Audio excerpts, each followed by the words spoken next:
हिंदी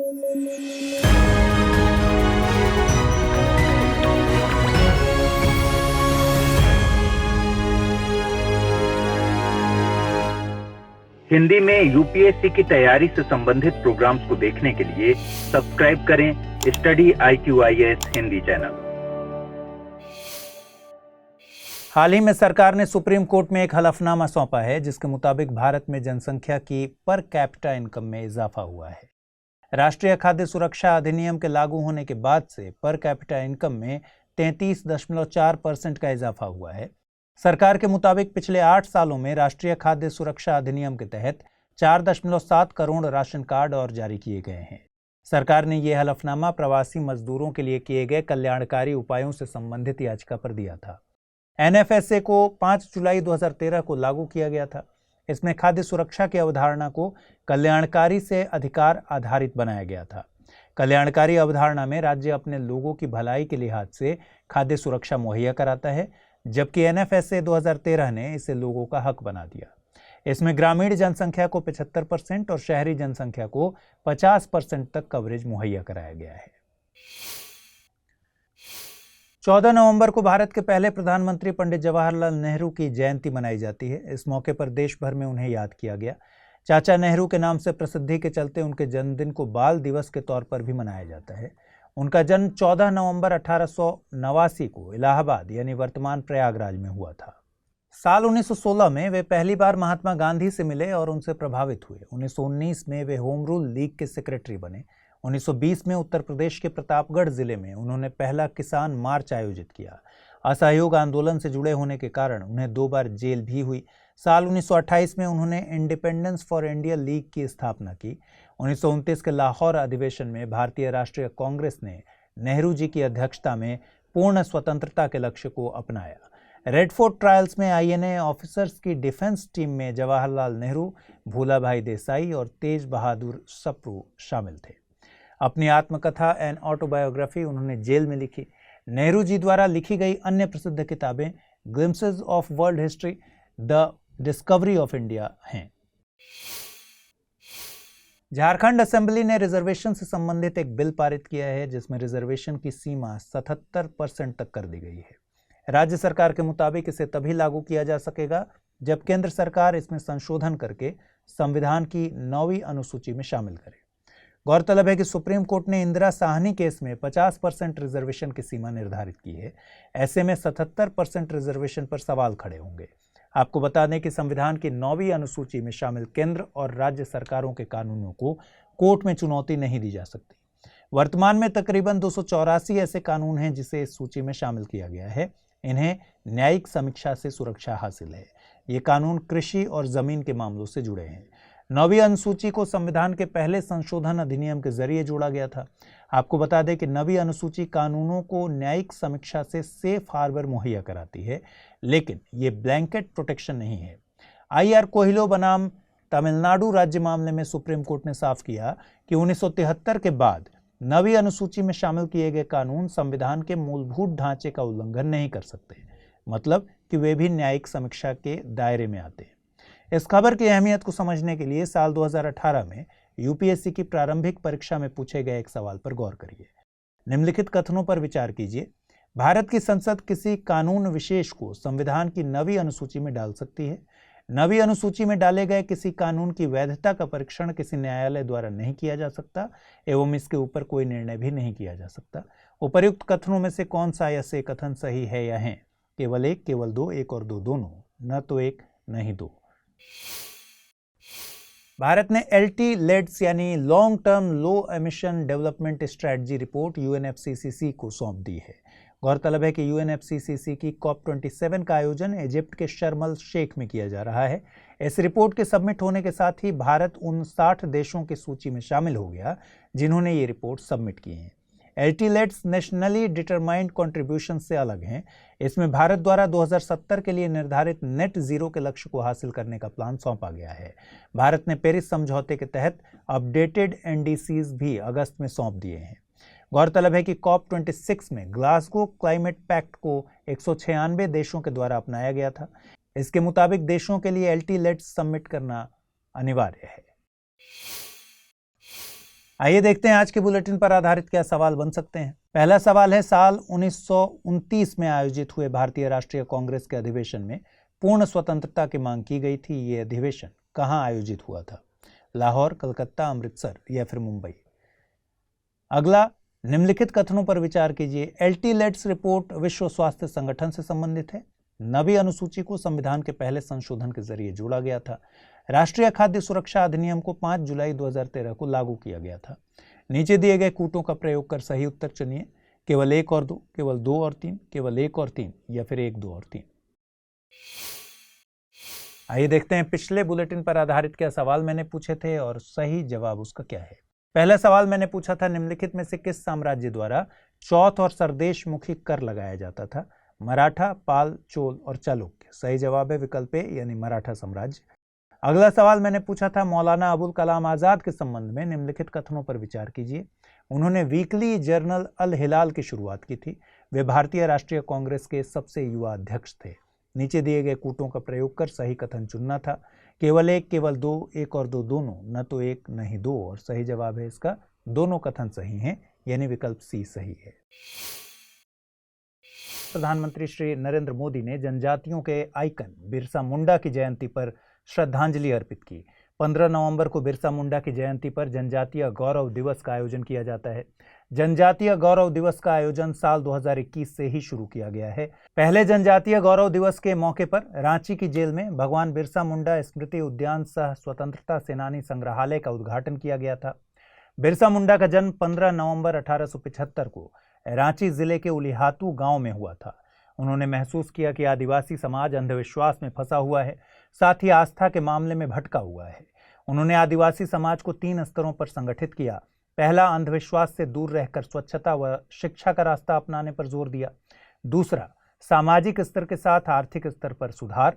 वहीं तीसरा, राजनीतिक स्तर पर आदिवासियों को सजग किया। उन्होंने अंग्रेजों द्वारा लागू की गई जमींदारी और राजस्व व्यवस्था के खिलाफ आंदोलन किया। बिरसा मुंडा ने सूदखोरों और महाजनों के खिलाफ भी बगावत की। उनकी मृत्यु तक चले इस विद्रोह को उलगुलान के नाम से जानते हैं। इस खबर की अहमियत को समझने के लिए साल 2020 में यूपीएससी की प्रारंभिक परीक्षा में पूछे गए सवाल पर गौर करिए। सवाल था, भारत के इतिहास के संदर्भ में उलगुलान अथवा महान विद्रोह निम्नलिखित में से किस घटना का विवरण था? 1857 के विद्रोह का, 1921 के मोपिला विद्रोह का, 1859 से 60 के नील विद्रोह का या फिर 1899-1900 के बिरसा मुंडा विद्रोह का? सही जवाब जाहिर है विकल्प डी है। यूनाइटेड नेशंस के मुताबिक आज यानी 15 नवंबर 2022 को दुनिया की जनसंख्या 8 बिलियन का आंकड़ा छूने वाली है। यूएन के पॉपुलेशन डिवीजन ने वर्ल्ड पॉपुलेशन प्रॉस्पेक्ट्स रिपोर्ट 2022 भी जारी की है। यह रिपोर्ट यूएन के department of economic and social affairs population division के द्वारा तैयार किया जाता है। रिपोर्ट के मुताबिक वैश्विक जनसंख्या 1950 के बाद सबसे धीमी गति से बढ़ रही है। इन आंकड़ों की वजह से एशिया और सब सहारन अफ्रीका के कुछ देशों में हुई इकोनॉमिक ग्रोथ को कारण बताया जा रहा है। रिपोर्ट में भारत को लेकर एक अहम बात कही गई है, जिसके मुताबिक साल 2023 में भारत चीन को पीछे छोड़ते हुए दुनिया की सबसे ज्यादा आबादी वाला देश बन जाएगा। 2030 तक दुनिया की जनसंख्या 8.5 बिलियन, वहीं 2050 तक 9.7 बिलियन होने की संभावना है। वहीं 2100 तक 10.4 बिलियन का आंकड़ा छुएगी। 2021 में दुनिया की जनसंख्या की औसत प्रजनन दर 2.3 प्रति महिला हो गई है। 2050 तक यह आंकड़ा 2.1 होने की संभावना जताई गई है। इजिप्ट के शर्म अल शेख में आयोजित हो रही COP27 की बैठक में global shield against climate risks initiative को आधिकारिक तौर पर लॉन्च किया गया। इसे V20 और G7 के सहयोग से लॉन्च किया गया है। V20 जलवायु परिवर्तन से सबसे ज्यादा प्रभावित देशों के समूह का प्रतिनिधित्व करता है। इसमें इंश्योरेंस बेस्ड फाइनेंस व्यवस्था की बात कही गई है। इसके जरिए अचानक से आई जलवायु आपदाओं से निपटने के लिए क्विक फंड की व्यवस्था की जा सकेगी। अगस्त 2022 में पाकिस्तान में आई बाढ़ जैसी आपदाओं से निपटने के लिए ये पहल कारगर होगी। Pakistan, Bangladesh, Costa Rica, Fiji, Senegal, Philippines और घाना ऐसे देश होंगे जिन्हें सबसे पहले मदद दी जाएगी। इस पहल को समर्थन देने के लिए विश्व बैंक समूह ने global shield financing facility launch की है, जिसमें विकासशील देशों को प्राकृतिक आपदाओं और क्लाइमेट शॉक से रिकवरी के लिए फंडिंग मुहैया कराई जाएगी। जोधपुर से 6 मारवाड़ी घोड़े बांग्लादेश के लिए निर्यात किए गए हैं। इनका प्रयोग बांग्लादेश के राष्ट्रपति की बग्घी में किया जाएगा। ऐसा पहली बार हुआ है कि स्वदेशी ब्रीड का निर्यात किया जाएगा। मारवाड़ी घोड़े घोड़ों की बेहतरीन नस्लों में से एक हैं। ये सबसे सुंदर नस्ल मानी जाती है। मारवाड़ी हॉर्स सोसाइटी के मुताबिक मारवाड़ी घोड़ों की सबसे पुरानी और देश के स्थानीय घोड़ों की नस्ल है। देश में ब्रिटिश काल के दौरान इस नस्ल के घोड़ों की अनदेखी हुई। इसे ब्रिटेन और ऑस्ट्रेलिया से आए घोड़ों की तुलना में कम तवज्जो मिली। भारतीय घोड़ों की अन्य नस्लों में स्पीति, काठियावाड़ी, भूटिया, मणिपुरी, जास्करी, भीमताड़ी, सिकांग और चुमरती शामिल हैं। इन नस्लों का आंशिक या पूर्ण रूप से ऑरिजिन भारत में है। आइए जल्दी से देखें आज के बुलेटिन पर कौन से सवाल बन रहे हैं। पहला सवाल है, खबरों में रही ग्लोबल शील्ड फाइनेंसिंग फैसिलिटी किसके द्वारा लॉन्च की गई थी? विश्व बैंक, विश्व आर्थिक मंच, अंतर्राष्ट्रीय मुद्रा कोष, एशियन डेवलपमेंट बैंक। अगला सवाल है, निम्नलिखित कथनों पर विचार कीजिए। दुनिया की जनसंख्या ने 15 नवंबर को 8 बिलियन का आंकड़ा छू लिया है।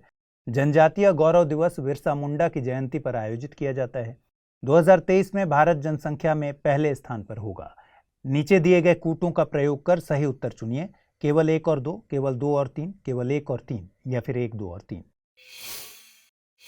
आइए देखते हैं पिछले बुलेटिन पर आधारित क्या सवाल थे और उनके सही जवाब क्या हैं। पहला सवाल, साल 1929 में आयोजित हुए भारतीय राष्ट्रीय कांग्रेस के अधिवेशन में पूर्ण स्वतंत्रता की मांग की गई थी। यह अधिवेशन कहां आयोजित हुआ था? लाहौर, कलकत्ता, अमृतसर या फिर मुंबई? सही जवाब है ऑप्शन ए यानी लाहौर। दूसरा सवाल मैंने पूछा था, निम्नलिखित कथनों पर विचार कीजिए। एल्टी-लेड्स रिपोर्ट विश्व स्वास्थ्य संगठन से संबंधित है। 9वीं अनुसूची को संविधान के पहले संशोधन के जरिए जोड़ा गया था। राष्ट्रीय खाद्य सुरक्षा अधिनियम को 5 जुलाई 2013 को लागू किया गया था। नीचे दिए गए कूटों का प्रयोग कर सही उत्तर चुनना था। केवल 1 और 2, केवल 2 और 3, केवल 1 और 3 या फिर 1, 2 और 3। और सही जवाब है ऑप्शन बी, केवल 2 और 3। पहला कथन गलत है। एल्टी-लेड्स रिपोर्ट जलवायु परिवर्तन को लेकर है।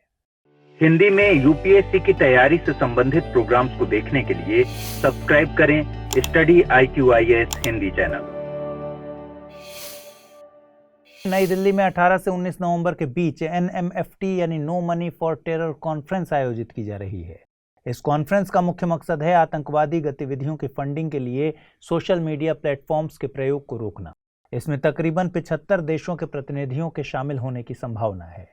बैठक में 4 सत्रों के दौरान आतंकवाद और टेररिस्ट फंडिंग, आतंकवाद में प्रयोग होने वाले फॉर्मल और इनफॉर्मल चैनल, टेररिस्ट फाइनेंसिंग में इमर्जिंग टेक्नोलॉजी और टेररिस्ट फाइनेंसिंग से निपटने के लिए अंतर्राष्ट्रीय सहयोग जैसे मुद्दों पर चर्चा होगी। कॉन्फ्रेंस के एजेंडे के मुताबिक टेररिस्ट क्रिप्टो करेंसी और क्राउड फंडिंग की मदद से पैसा जुटा रहे हैं। इसमें डार्क वेब से खूब मदद मिल रही है। NMFT की पहली बैठक साल 2018 में पेरिस में तो साल 2019 में मेलबर्न में आयोजित की गई थी। आपको बता दें कि इंटरनेट पर मौजूद तमाम वेबसाइट्स को अलग अलग नामों से जाना जाता है। इनमें सरफेस वेब, डीप वेब और डार्क वेब जैसे नाम शामिल हैं। इंटरनेट पर तमाम वेबसाइट्स, डेटाबेस और सर्वर्स मौजूद हैं जो कि 24 घंटे काम करते हैं। इनमें से जो इंटरनेट साइट्स सर्च इंजन की मदद से विजिबल हैं, उन्हें सरफेस वेब या ओपन वेब में शामिल किया जाता है। अगर पूरे इंटरनेट को एक आइसबर्ग माना जाए तो ये ओपन वेब सिर्फ उसकी टिप है। सरफेस वेब के बाद डीप वेब का हिस्सा आता है। इसमें इंटरनेट पर मौजूद 90% वेबसाइट्स शामिल हैं। इसमें एकेडमिक जर्नल्स से लेकर प्राइवेट डेटाबेस मौजूद हैं। डार्क वेब डीप वेब का ही एक सबसेट है। इस हिस्से को विशेष सर्च इंजन के जरिए ही एक्सेस किया जा सकता है। इसे क्रिमिनल एक्टिविटीज के लिए यूज किया जाता है, लेकिन डार्क वेब पूरी तरह से इलीगल है, ये धारणा भी गलत है। इसमें लीगल और इलीगल दोनों तरह की गतिविधियों को अंजाम दिया जाता है। भारत ने 2070 तक नेट जीरो के टारगेट को पूरा करने के लिए ट्रिलियंस ऑफ डॉलर की जरूरत बताई है। भारत ने यह बयान मिस्र के शर्म अल शेख में आयोजित हो रही COP27 की बैठक में दिया। भारत ने डीकार्बोनाइजेशन के लिए तमाम तरह के उपाय बताए हैं। ट्रांसपोर्ट सेक्टर में Bharat fuel efficiency, electric vehicles, cleaner fuels और पब्लिक ट्रांसपोर्ट को बढ़ावा देने जैसे उपाय करने वाला है। इस दौरान net zero, carbon neutral, climate positive, climate neutral, carbon positive, carbon negative और नेट जीरो कार्बन एमिशन जैसे शब्द चर्चा में रहे। इन शब्दों के मतलब मिलते जुलते हैं लेकिन अलग अलग हैं। आपको बता दें कि नेट जीरो से मतलब है कि किसी निश्चित अवधि में ग्रीन हाउस गैसों को जितना उत्सर्जन हो उतना ही कैप्चर भी किया जा सके। कार्बन न्यूट्रल से मतलब है कि किसी कंपनी द्वारा पर्यावरण में जितनी कार्बन डाइऑक्साइड रिलीज की जाती है उतनी ही रिमूव भी की जा सके। क्लाइमेट पॉजिटिव नेट जीरो से आगे की स्थिति है। इसमें कार्बन एमिशन और एब्जॉर्प्शन के बराबर करने के अलावा एडिशनल कार्बन भी अवशोषित किया जाता है। क्लाइमेट न्यूट्रल से मतलब है किसी कंपनी द्वारा ग्रीन हाउस गैस एमिशन को जीरो स्तर तक करने के साथ कंपनी द्वारा होने वाले अन्य नकारात्मक प्रभावों को भी कम कर देना। भारत ने 2070 और चीन ने 2060 तक नेट जीरो का लक्ष्य रखा है। G20 के 17वें सम्मेलन का आयोजन इंडोनेशिया के बाली में किया गया। साल 2023 के लिए भारत को G20 की अध्यक्षता मिली है। भारत 1 दिसंबर 2022 से G20 की कुर्सी संभालेगा। G20 का 18वां सम्मेलन भारत में आयोजित होना है। इसमें 3 मुद्दों पर प्रमुखता से चर्चा की गई है। इन मुद्दों में global health architecture, digital transformation, sustainable energy transition शामिल हैं। ग्लोबल हेल्थ आर्किटेक्चर के तहत वैश्विक स्वास्थ्य व्यवस्था को मजबूत और समावेशी बनाने पर जोर दिया जा रहा है। डिजिटल ट्रांसफॉर्मेशन में वैश्विक अर्थव्यवस्था में डिजिटल तकनीक के प्रयोग को बढ़ावा देने की बात की गई है। सस्टेनेबल एनर्जी ट्रांजिशन से मतलब ऊर्जा के लिए स्वच्छ ऊर्जा के विकल्पों की तरफ आगे बढ़ना है। आपको बता दें कि G20 एक 20 सदस्यीय अंतर्राष्ट्रीय फोरम है। इसमें 19 देश हैं और यूरोपियन यूनियन शामिल है। इसमें शामिल देश हैं Argentina, Australia, Brazil, Canada, China, Germany, France, India, Indonesia, Italy, Japan, Mexico, Russia, Saudi Arabia, South Africa, South Korea, Turkey, United States और यूनाइटेड किंगडम। G20 के सदस्य वैश्विक जीडीपी में तकरीबन 90% तो वैश्विक जनसंख्या में 2/3 की हिस्सेदारी रखते हैं। Indian institute of rice research ने धान की एक नई वैरायटी तैयार की है। इसमें 30% कम फास्फोरस की जरूरत पड़ेगी। एक ऐसे वक्त में जब देश में उर्वरकों की आपूर्ति में चुनौती आ रही है, ये वैरायटी फायदेमंद साबित होगी। इसे DRR धान 60 का नाम दिया गया है।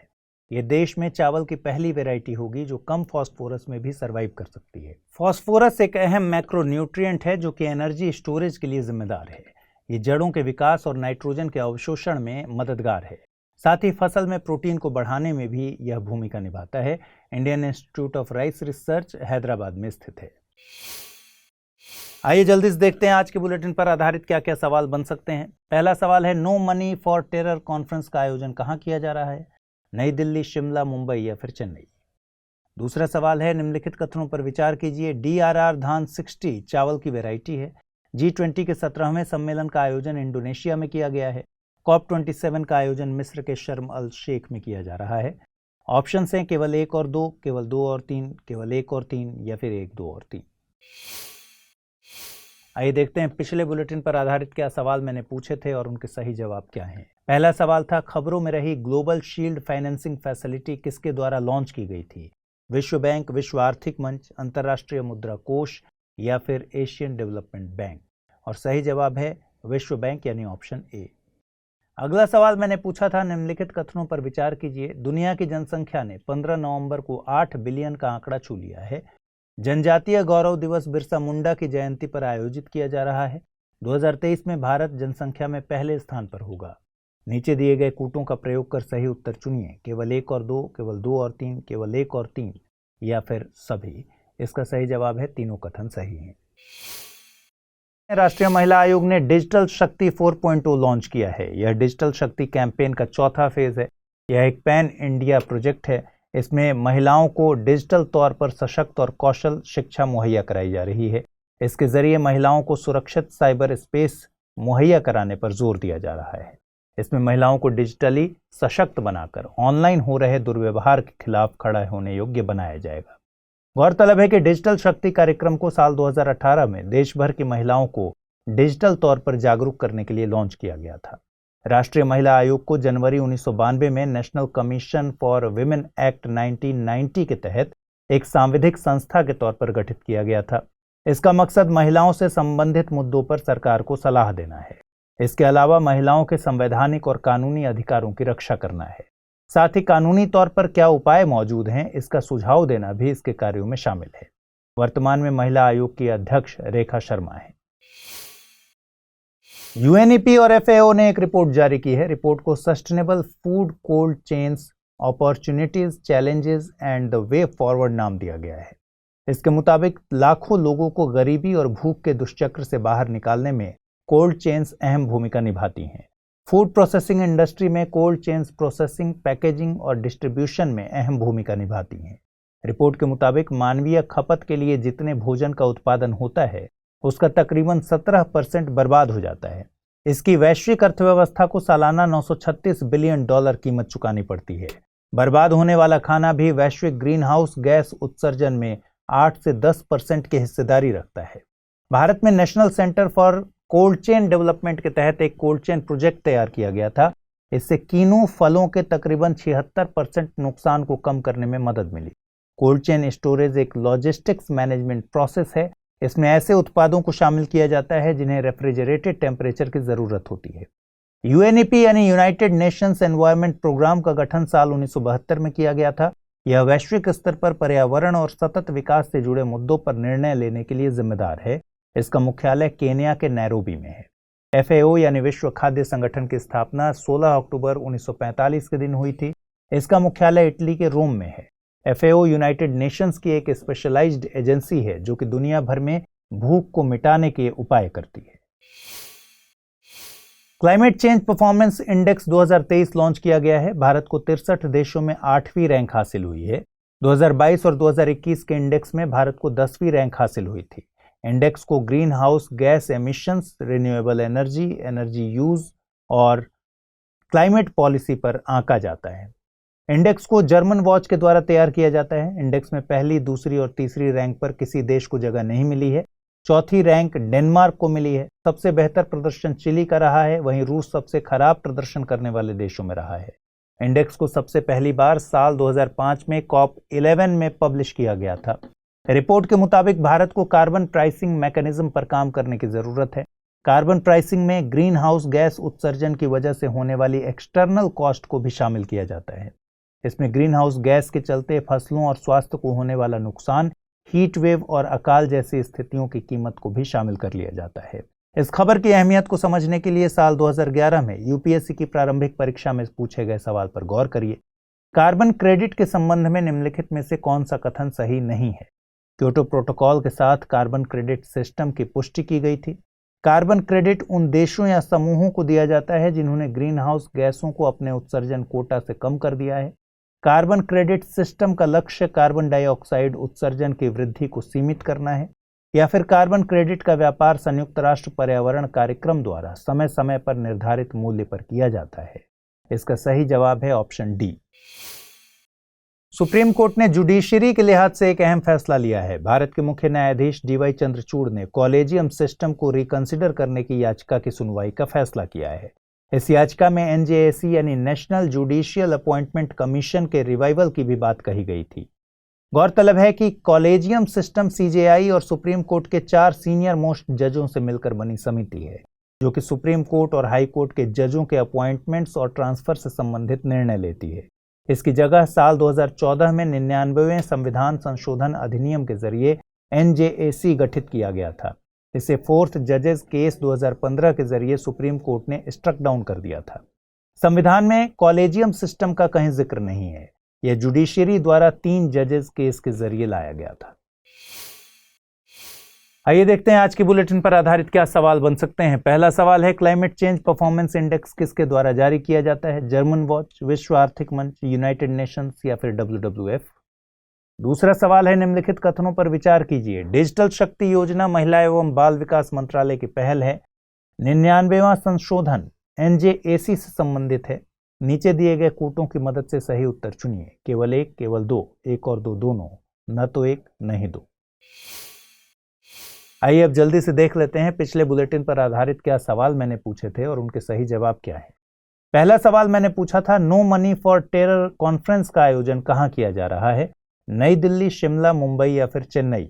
इसका सही जवाब है ऑप्शन ए, नई दिल्ली। अगला सवाल मैंने पूछा था, निम्नलिखित कथनों पर विचार कीजिए। DRR धान 60 चावल की वैरायटी है। G20 के 17वें सम्मेलन का आयोजन इंडोनेशिया में किया गया है। COP27 का आयोजन मिस्र के शर्म अल शेख में किया जा रहा है। इसका सही जवाब है ऑप्शन डी, यानी सभी कथन सही है। हिंदी में यूपीएससी की तैयारी से संबंधित प्रोग्राम्स को देखने के लिए सब्सक्राइब करें study IQIS Hindi channel. Bharat का पहला तैयार किया गया रॉकेट विक्रम एस श्रीहरिकोटा से सफलतापूर्वक लॉन्च किया गया है। भारत के पहले निजी क्षेत्र के इस मिशन को मिशन प्रारंभ नाम दिया गया है। इस मिशन से प्राइवेट स्पेस सेक्टर को बूस्ट मिलेगा। मिशन प्रारंभ को हैदराबाद स्थित कंपनी स्काई रूट के द्वारा इसरो के सहयोग से तैयार किया गया है। इसमें इन स्पेस यानी Indian national space promotion and authorisation centre द्वारा भी सहयोग किया गया है। विक्रम एस उन चंद लॉन्च व्हीकल्स में से एक है जिसमें 3 प्रिंटेड थ्रस्टर्स का प्रयोग किया गया है। रॉकेट को विक्रम एस नाम भारतीय अंतरिक्ष कार्यक्रम के जनक विक्रम साराभाई के नाम पर दिया गया है। आपको बता दें कि जून 2020 में केंद्र सरकार ने अंतरिक्ष क्षेत्र में सुधारों की घोषणा करते हुए निजी क्षेत्र के लिए अंतरिक्ष की राह आसान की थी। निजी क्षेत्र भागीदारी को सुविधाजनक बनाने के लिए सरकार ने एकल विंडो स्वतंत्र नोडल एजेंसी के रूप में इन स्पेस का गठन किया था, जो अंतरिक्ष विभाग में एक स्वायत्त एजेंसी के रूप में काम करता है। भारत में प्राइवेट स्पेस सेक्टर की अर्थव्यवस्था को बढ़ाने में अहम भूमिका को निभाता है। 24 नवंबर को लचित बोरफुकन की 400वीं जयंती का आयोजन किया जाना है। इसके लिए असम में हफ्ते भर समारोह आयोजित किया जाएगा। लचित बोरफुकन का जन्म 24 नवंबर 1622 को हुआ था। वे असम के अहोम साम्राज्य के सेनापति थे। उन्होंने सराय घाट के युद्ध में सेना का नेतृत्व किया, जिससे मुगल सेना का असम पर कब्जा करने का प्रयास विफल हो गया था। सराय घाट के युद्ध को गुवाहाटी में ब्रह्मपुत्र नदी के किनारे लड़ा गया था। यह एक नौसैनिक युद्ध था जिसमें मुगल सेना की हार और अहोम सेना की विजय हुई थी, जबकि मुगल सेना के पास बड़ी नावें थीं और अहोम सेना के पास छोटी नावें थीं। असम में अहोम साम्राज्य की गाथा 13वीं शताब्दी के प्रारंभ से शुरू हुई थी। इसके संस्थापक शान राजकुमार सुकाफा थे। तलातल घर अहोम स्मारकों में सबसे बड़ा है, साथ ही अहोम वास्तुकला का अहम उदाहरण है।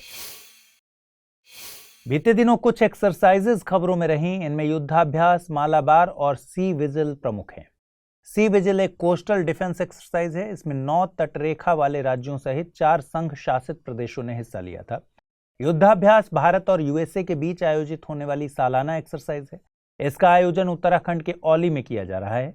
वहीं बहुपक्षीय एक्सरसाइज मालाबार का आयोजन जापान में किया गया। इसका आयोजन भारत, यूएसए, ऑस्ट्रेलिया और जापान की नेवी के बीच किया जाता है। मालाबार एक्सरसाइज की शुरुआत साल 1992 में यूएसए और भारत के बीच द्विपक्षीय एक्सरसाइज के तौर पर की गई थी। 2015 में जापान और 2020 में ऑस्ट्रेलिया इस एक्सरसाइज का हिस्सा बना। गौरतलब है कि ये चारों देश क्वाड यानी क्वाड्रिलेटरल सिक्योरिटी डायलॉग समूह का भी हिस्सा है। प्रधानमंत्री नरेंद्र मोदी कल बनारस हिंदू यूनिवर्सिटी में काशी तमिल संगम का शुभारंभ करेंगे। इसका मकसद तमिलनाडु और काशी के बीच सदियों पुराने लिंक को रिवाइव करना है। ये दोनों शहर देश के प्राचीन और महत्वपूर्ण शिक्षा के केंद्र रहे हैं। इसका मकसद दोनों क्षेत्रों की संस्कृति, ज्ञान और बेहतर परंपराओं को साझा करना है। इसके जरिए विद्यार्थी, विद्वान, व्यापारी, कलाकारों को लाभ हासिल होगा। दोनों क्षेत्रों के लोगों के संबंधों में मजबूती आएगी। इसका आयोजन शिक्षा मंत्रालय द्वारा कला एवं संस्कृति, वस्त्र मंत्रालय, पर्यटन मंत्रालय और रेल मंत्रालय के सहयोग से किया जा रहा है। आयोजन के लिए रेलवे तमिलनाडु से बनारस के बीच कुछ स्पेशल ट्रेन भी चलाएगी। आइए जल्दी से देखते हैं आज के बुलेटिन पर आधारित क्या सवाल बन सकते हैं। पहला सवाल है, भारतीय इतिहास के व्यक्तित्व लचित बोरफुकन का संबंध किस क्षेत्र से है? असम, केरल, उत्तराखंड या फिर बिहार? दूसरा सवाल है, निम्नलिखित कथनों पर विचार कीजिए। युद्धाभ्यास भारत और यूएसए के बीच होने वाली द्विपक्षीय एक्सरसाइज है। सी विजिल एक कोस्टल डिफेंस एक्सरसाइज है। मालाबार एक बहुपक्षीय नेवल एक्सरसाइज। नीचे दिए गए कूटों का प्रयोग कर सही उत्तर चुनिए। केवल 1 और 3, केवल 2 और 3, 1 और 2 या फिर 1, 2 और 3। आइए देखते हैं पिछले बुलेटिन पर आधारित क्या सवाल बने थे और उनके सही जवाब क्या हैं। पहला सवाल था, क्लाइमेट चेंज परफॉर्मेंस इंडेक्स किसके द्वारा जारी किया जाता है? जर्मन वॉच, विश्व आर्थिक मंच, यूनाइटेड नेशंस या फिर WWF? सही जवाब है इसका ऑप्शन ए यानी जर्मन वॉच। दूसरा सवाल, निम्नलिखित कथनों पर विचार कीजिए। डिजिटल शक्ति योजना महिला एवं बाल विकास मंत्रालय की पहल है। 99वां संशोधन NJAC से संबंधित है। नीचे दिए गए कूटों की मदद से सही उत्तर चुनना था। केवल 1, केवल 2, 1 और 2 दोनों, न तो 1 और न ही 2। इस प्रश्न का सही जवाब है विकल्प बी यानी केवल 2। डिजिटल शक्ति योजना राष्ट्रीय महिला आयोग की पहल है।